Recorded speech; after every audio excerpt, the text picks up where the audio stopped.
ngasi akoina famjariba akogi press meet asida akoina hajaningbadi akogi November gi tang 13 2024 da Borvega sub division manung chana lariba lamong kaitel maktada thokiba thodok aduda laigidaba ahal ani tamthina hapiramba loinana angang ahum amadi nupi ahum pharaga puraga akogi bak turelda tamthina otna bira hatuoga langthabirakhiba adubu akogi hojik thengna NIA hoji mioi ani phaduna haji chenaba mioi ani phaiba se asigi makha taba moigi mioi लाखिबन मिटर लाखिबजे मियोय कुंथ्रायना लाखिबनी अब मियोय अनि कं फाबसे मखा ताबजु फबिरगा मखोयगी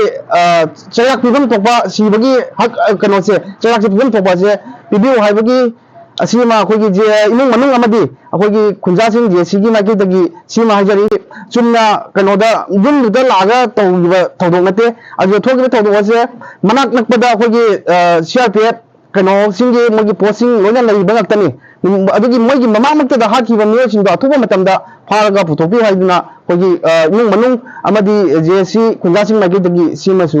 कोई थमजरी।